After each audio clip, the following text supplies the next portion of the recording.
చిన్నపిల్లలు రాగి జావ తాగమంటే తాగరు. రాగి రొట్టె తినమంటే తినరు. రాగి ముద్ద తినమన్నా కూడా తినరు.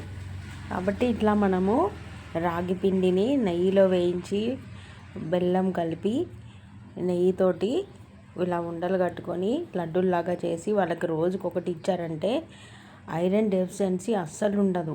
ఆడపిల్లలకి ఇంకా రాగి లడ్డు, రాగి పిండి వాడడము చాలా ఇంపార్టెంట్.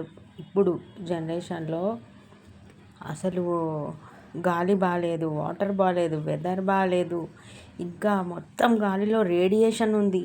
ఇంతకుముందు పాతకాలం మనుషుల కంటే ఇప్పుడు మనం ఇంకా ఎక్కువ స్ట్రాంగ్ ఉండాలి, కానీ మనమే ఇంకా ఎక్కువ వీక్ అవుతున్నాం. ఎందుకంటే బేకార్ ఫుడ్ తింటున్నాం, బయటివన్నీ మంచి ఫుడ్లు అసలు తినట్లేదు.